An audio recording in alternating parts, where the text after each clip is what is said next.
Vamos a intentar analizar todas estas consecuencias, estos últimos frentes de guerra, y vamos a saludar a nuestro siguiente invitado, Gustavo de Arístide, diplomático. ¿Qué tal, Gustavo? Buenos días. Muy buenos días.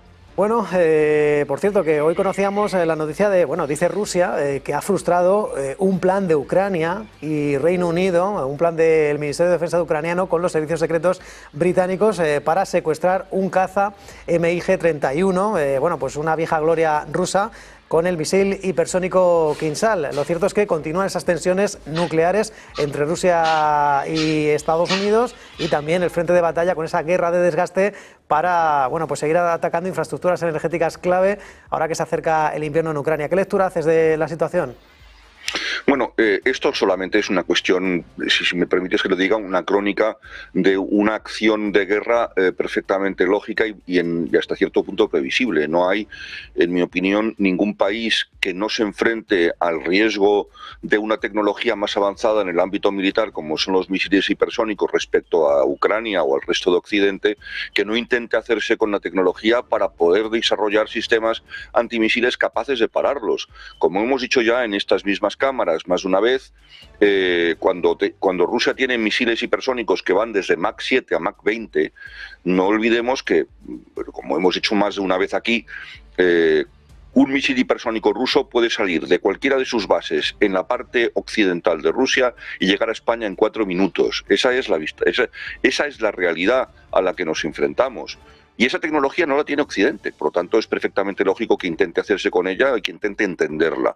El grave error es que nos hayamos paseado en la complacencia durante 20 años, no haciendo los deberes, desarrollando sistemas de defensa y sistemas ofensivos disuasorios que otras potencias hostiles han hecho. Y en consecuencia esta es nuestra responsabilidad y tenemos que afrontarla.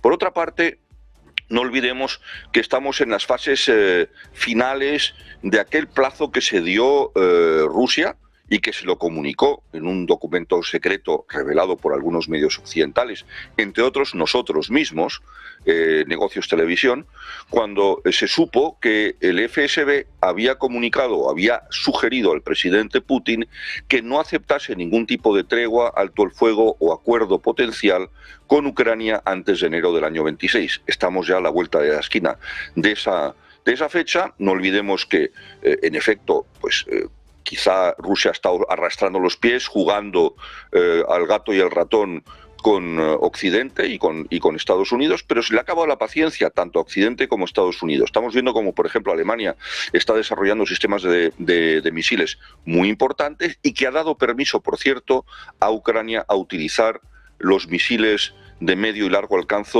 de manera ofensiva, y esto también es un salto cualitativo muy importante. No olvidemos además que Rusia tiene una economía de guerra que, aparte de sus riquísimos y vastísimos recursos naturales, tiene muy poca otra industria digna de tal nombre. Aparte de vender petróleo, gas y otras materias primas esenciales para las industrias occidentales y vender aviones, difícilmente podamos ver nada más distinto que eso. El mercado de armamento está bastante saturado. Y por último, y una reflexión creo que es muy importante y tenemos que subrayar. Los europeos, como siempre, llegamos casi siempre tarde a las tendencias más modernas, acuciantes, peligrosas, o para evitar el peligro, mejor dicho, como por ejemplo el tema de los drones. El dron, que ha sido calificado, creo que erróneamente porque es un arma distinta, como el misil de los pobres, ha demostrado en la guerra de Ucrania una eficacia extraordinariamente letal. Y encima es barato. Estamos viendo como los rusos han aguzado el ingenio y están utilizando drones dirigidos por cable de fibra óptica. Vale, tiene una distancia, lo que da el cable, pero en fin, algún kilómetro puede hacer, y eso significa que, por ejemplo, una guerra de trincheras, como es el actual frente del Donbass, pues son extraordinariamente eficaces porque no hay nada que los pueda parar. Y esto es una lección de vida o muerte para Europa. O nos ponemos ahora mismo a hacer los deberes y desarrollar sistemas de defensa, o vamos a ser un carne de cañón para el futuro. Ayer tuve una reunión, un almuerzo con un empresario francés que tiene negocios en diferentes partes del mundo, un hombre extraordinariamente culto, pero incluso una persona tan culta, extraordinariamente bien formada, seguía convencido que Rusia no es una amenaza militar para Europa Occidental. Pero entonces, si estamos en una alianza, primero que no es verdad, ya he dicho que un misil hipersónico tarda 4 minutos entre Rusia y España, pero aunque eso fuera verdad, todo el fundamento de una alianza cae, hace implosión cuando una parte de la alianza considera que como el riesgo no lo tenemos nosotros, lo tienen nuestros socios del Este, es un problema de nuestros socios del Este. Entonces, ¿dónde está el concepto de alianza? Desde luego, a mí me parece muy preocupante que Europa esté en reflexionando en este sentido. Y además, un último apunte, si me permites, en este apartado, y es la cuestión que me parece esencial. Ante la inoperancia, la ineficacia, el bloqueo y la incapacidad absoluta de la Unión Europea en materia de política exterior y de seguridad, sería un disparate inconmensurable tratar de construir una pata militar o de seguridad para la Unión Europea. Si seguimos manteniendo las reglas de la unanimidad, ¿cómo vamos a hacer? Vamos a tomar decisiones, a ver dónde atacamos y nos sentamos los 27 y si hay uno que no está de acuerdo no se ataca, mientras nos están cayendo los misiles y los drones en nuestras capitales. Es un perfecto disparate. Y no olvidemos además que tenemos 2 países neutrales todavía en el seno de la Unión Europea, Irlanda y Austria. Y no parece que eso vaya a cambiar en fechas próximas. Tampoco parece que vaya a cambiar en fechas próximas que se produzca una reunión, no ya entre Putin y Trump, sino entre Sergei Lavrov y Marco Rubio. De momento Sergei Lavrov, bueno, pues dice que sí, pero en el fondo dice que no, porque de momento asegura que, bueno, pues que se siguen haciendo preparativos, que tiene un buen trato con Marco Rubio, pero de cara a preparar una reunión, un encuentro o una llamada telefónica, sigue diciendo que Moscú tiene que reiterarse, sigue reiterando esas demandas, esos puntos clave antes de siquiera aceptar una reunión entre Trump y Putin. ¿Cómo ves esto? Porque de momento pues parece que Rusia lo que quiere es seguir ganando tiempo y seguir afectando todas las infraestructuras de Ucrania y dejarla sin luz a la población. Bueno, si me permites, voy a hacer una metáfora un poco chusca, pero quizá más que chusca, un poco burda. Esto es como los malos vendedores de eBay, ¿verdad? Que tienen un producto que vale 1.000, lo venden por 2.000 y se empeñan en no cambiar el precio cuando saben que nuevo vale 1.000. Pero en el fondo es que no quieren vender el producto y simplemente lo han puesto en eBay, sabe Dios por qué. Esto es exactamente lo que está haciendo Lavrov con la negociación. Le está diciendo a Marco Rubio, oye, yo me quiero reunir contigo, te pongo condiciones imposibles de aceptar, ya veremos qué calendario, ya veremos dónde, ya veremos con qué condiciones. Nuevamente digo, aquí de lo que se trata, y es evidente, en mi opinión, es cada vez más claro que Rusia, por alguna razón que todavía no conocemos, ¿por qué esa fecha tan clara, tan precisa que ha dado el Servicio de Seguridad e Inteligencia ruso, el FSB, de llegar hasta enero del 26? ¿Qué está buscando Rusia? A lo mejor es que está a punto de encontrar, en efecto, las vetas de tierras raras en el frente, está avanzando en los diferentes sitios donde se encuentran esas minas de tierras raras y una vez que hayan adquirido el territorio donde se encuentran las minas de tierras raras, garantizarse el control absoluto del territorio y poner los pies en pared en la negociación y decir no voy a aceptar entregar el territorio que he conquistado justamente porque sabe, a lo mejor, cosa que no sabemos nosotros, que en el territorio que está a punto de conquistar o que ha conquistado y cuyo control está consolidando en estos momentos hay una riqueza incalculable. Es la única razón que se me puede ocurrir para que haya una reticencia tan grande. Obviamente Rusia desde el principio tenía muy claro una cosa.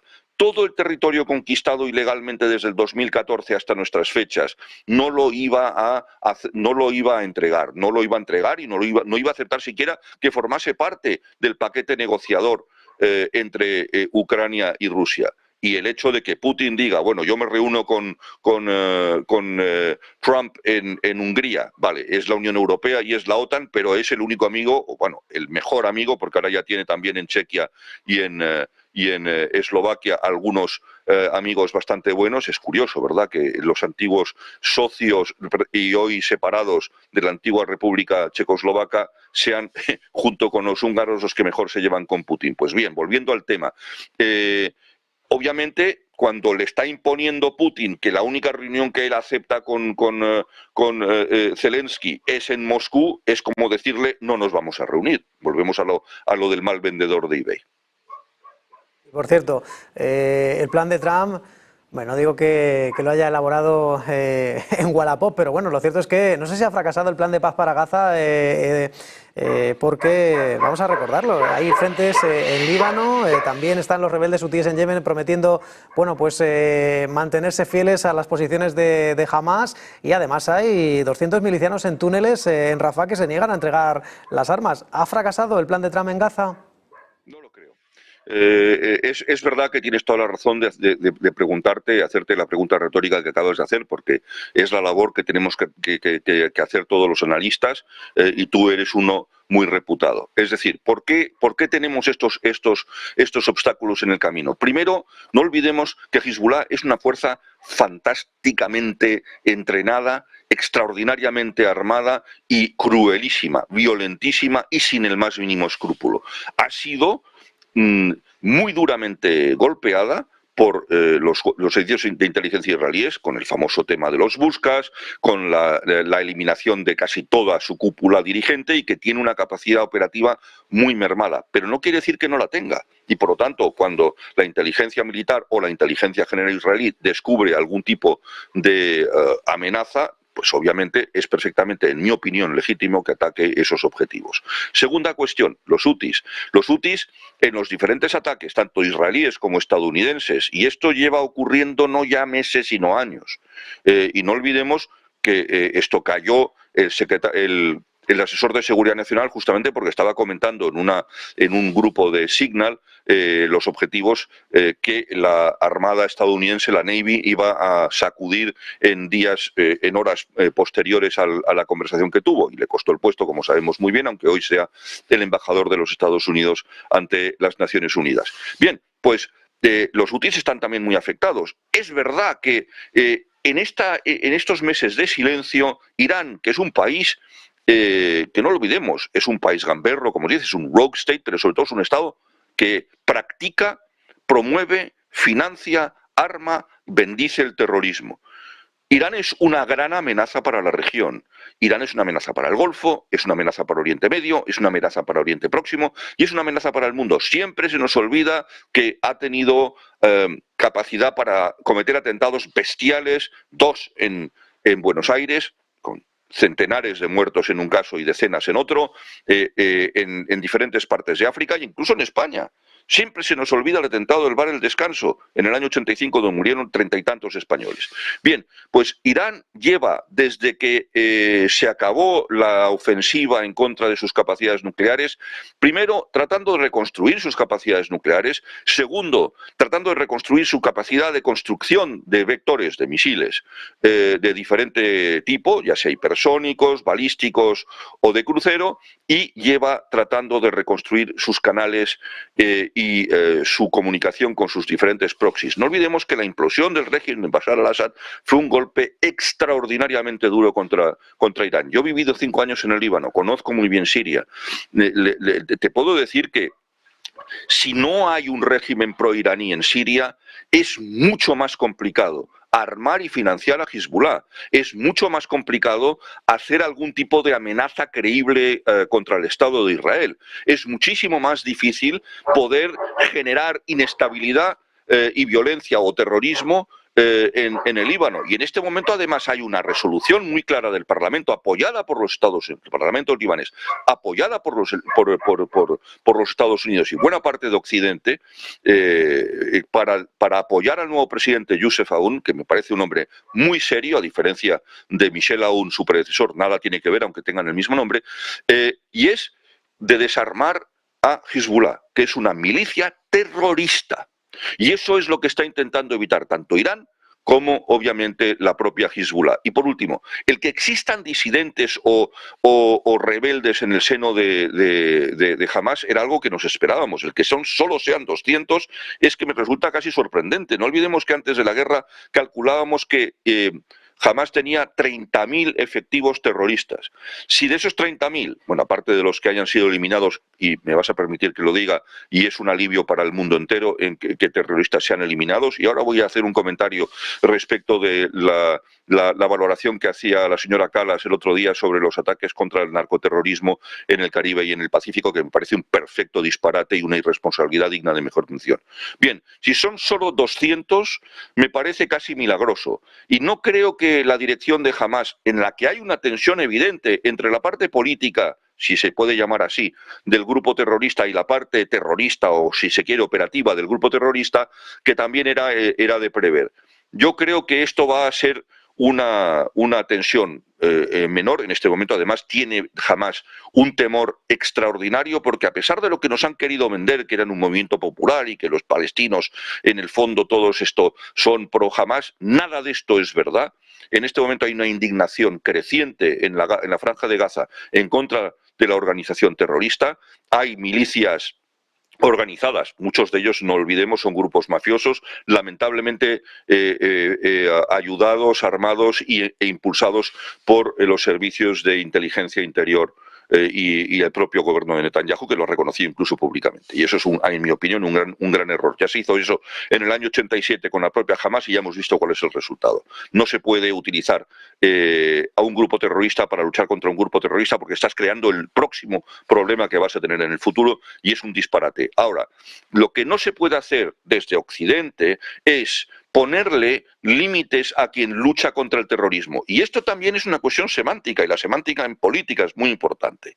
Cuando vemos que le encanta a los políticos del mundo entero, pero sobre todo Estados Unidos, ponerle el nombre de guerra al terrorismo, guerra al narcotráfico, guerra a esto, guerra a lo otro, lo que están haciendo es darle justificación a los enemigos de esas operaciones que son perfectamente legítimas en contra del terrorismo, en contra del narcoterrorismo, porque hoy en día, si hay unas organizaciones violentas, eficaces, bestiales, brutales y que son tan desestabilizadoras y tan peligrosas como el terrorismo, son los cárteles de la droga.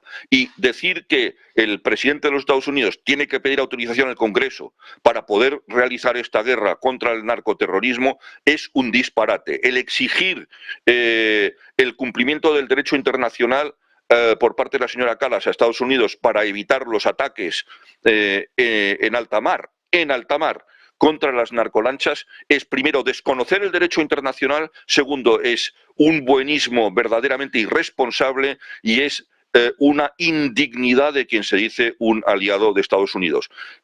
Cuando Estados Unidos elimina una narcolancha, no solo se está haciendo un favor a sí mismo, nos lo está haciendo a nosotros también. Y los ocupantes de esas narcolanchas, que van armadas hasta los dientes y cargados con centenares de kilos, si no más, de cocaína y fentanilo, con la que hacen decenas y centenares de millones de dólares. Y no olvidemos que el régimen venezolano, la narcodictadura venezolana, es responsable del 24,5% del tráfico de fentanilo y de cocaína en el mundo, según la propia DEA.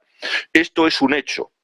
Y el que nosotros los europeos pongamos en cuestión la lucha contra Hamás, la lucha contra Hezbollah, el poner en su sitio a los hutis, el controlar la expansión agresiva de Irán y, en este caso, la lucha contra el terrorismo narcotraficante, es un dislate como pocas veces he visto en mis 36 años de carrera diplomática.